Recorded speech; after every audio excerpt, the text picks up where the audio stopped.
আমাকে যদি বলা হয় যে এটা কোন ধরনের বই, তাহলে আমি বলবো এটা একটা মাইন্ড ম্যাপিং বুক। এই বইটাকে যদি আপনি পড়েন তাহলে কোরআনের শিক্ষাগুলো আপনার মাইন্ডে ম্যাপের মতো চলে আসবে। খুব ইজিলি আপনি এটা থেকে লেসন নিতে পারবেন এবং শেয়ার করতে পারবেন। প্রিয় সুধী, এক নজরে কোরআন নামে যেই নতুন গ্রন্থটি প্রকাশিত হলো আপনাদের সামনে, সবার সামনে শোভা পাচ্ছে, এখানে বেসিকলি আমি কোরআনের 114টি সূরার সার নির্যাসকে নিয়ে এসেছি। পুরো কোরআনকে যদি সামারি করা হয় বা কোরআনের কি ফ্যাক্টগুলোকে যদি নোট ডাউন করা হয়, ওইটাকে যদি সুন্দর করে ডিজাইন করে সাজানো হয়, তাহলে যেটা হবে সেটাই হচ্ছে এক নজরে কোরআন। এই কাজটা আমরা করার চেষ্টা করেছি। কোরআনের তথ্যগুলো, মেসেজগুলো আমরা খুব সহজ ঝরঝরে বাংলা ভাষায়, যেটা পড়তে কষ্ট হবে না বা বোরিং ফিল হবে না, একাধিকবার সম্পাদনা করে করে এটাকে পলিশড করে একটা ঝরঝরে বাংলায় আমরা উপস্থাপনের চেষ্টা করেছি। এবং সবচেয়ে মজার ব্যাপার হচ্ছে কোরআন নিয়ে এই ধরনের কাজ খুব কম। কোরআনের যে কোর মেসেজগুলো, এগুলোকে ইনফোগ্রাফি দিয়ে ফুটিয়ে তোলা হয়েছে। ইনফোগ্রাফিতে আমাদের একটা আকর্ষণ থাকে, দেখলে সহজ লাগে, বুঝতে খুব সহজ লাগে, এবং পাঠকদের সুবিধার্থে ছক বিন্যাস করে কোরআনের মেসেজগুলো এখানে আমরা উপস্থাপনের চেষ্টা করেছি। আমরা কোরআনের কোনো সূরার অনুবাদ পড়ার আগে, তাফসির পড়ার আগে আমরা যদি এক নজরে কোরআন থেকে ওই সূরাটা একটু পড়ে নেই, আমার মনে হয় যে খুব সহজে আপনি সূরাটা ধরতে পারবেন। আপনারা দেখবেন যে 608 পৃষ্ঠার একটা বই, হার্ড কাভার, 4 কালারের কম্বিনেশন, এবং মেট যে আর্ট পেপার, পুরো আর্ট পেপারে এই 608 পৃষ্ঠার বইকে আমরা এনেছি।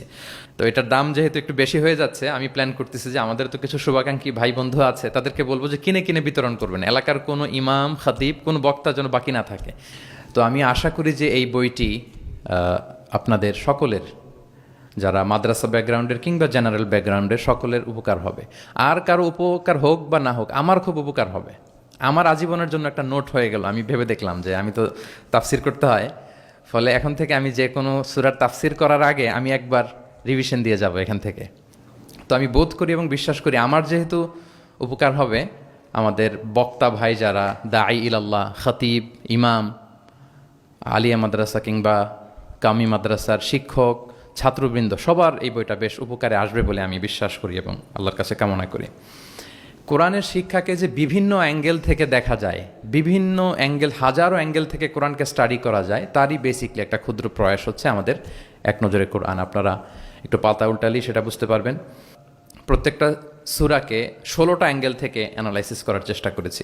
শুরুতে আমরা সূরার সংক্ষিপ্ত পরিচিতি নিয়ে এসেছি, তো এখানে সূরা কোথায় নাজিল হয়েছে, কখন নাজিল হয়েছে, সূরার আয়াত সংখ্যা কত, এই সূরার নাম, নামের অর্থ কী, এই নামের নেপথ্যের গল্পটা কী, পেছনের রহস্যটা কী, এ সূরার আবার যদি অন্যান্য অনেকগুলো নাম থাকে সেগুলো এক্সপ্লেইন করা, এটা আমরা নিয়ে এসেছি। আমরা প্রত্যেকটা সূরার শানে নুজুল উল্লেখ করেছি সহিহ হাদিস থেকে, তাফসির গ্রন্থগুলো থেকে রেফারেন্স দিয়ে, এবং প্রতিটা সূরার যে ভার্চু আছে, ফজিলাত, সেটা আমরা উল্লেখ করেছি সুন্নাহর ভিত্তিতে। সূরার শুরু শেষের সম্পর্কটা কি, সেটা আমরা একটা সাব পয়েন্টে এনেছি। পাশাপাশি এই সূরার সাথে এই সূরার আগের সংযোগটা কোথায়, এবং এই সূরার সাথে ডিরেক্টলি এই সূরার পরে যে সূরাটা আসতেছে সেটার সংযোগটা কোথায়, সেটা আমরা এখানে নিয়ে এসেছি। এরপর আমরা ওভারভিউ রেখেছি একটা পয়েন্টে। ওভারভিউ হচ্ছে সূরার আয়াত ভিত্তিক বা রেঞ্জ ভিত্তিক এই সূরাতে কী নিয়ে আলোচনা করা হয়েছে তার সার নির্যাস। সূরা যত বড় হোক, 10টা কলামে আমরা নিয়ে এসেছি। এরপর মেজর থিম উল্লেখ করেছি। বিভিন্ন বিষয় নিয়ে প্রতিটি সূরাতে আলোচনা হলেও কিছু ফোকাসড পয়েন্ট থাকে একটা সূরার, সেগুলোকে আমরা মেজর থিমে এনেছি। এরপর আমরা সেন্ট্রাল থিম রেখেছি, একটা সূরার কেন্দ্রীয় আলোচ্য বিষয় কি। এই বইয়ের কাজ করতে যে সবচেয়ে বেশি কষ্ট হয়েছে আমার এই সেন্ট্রাল থিম বের করতে।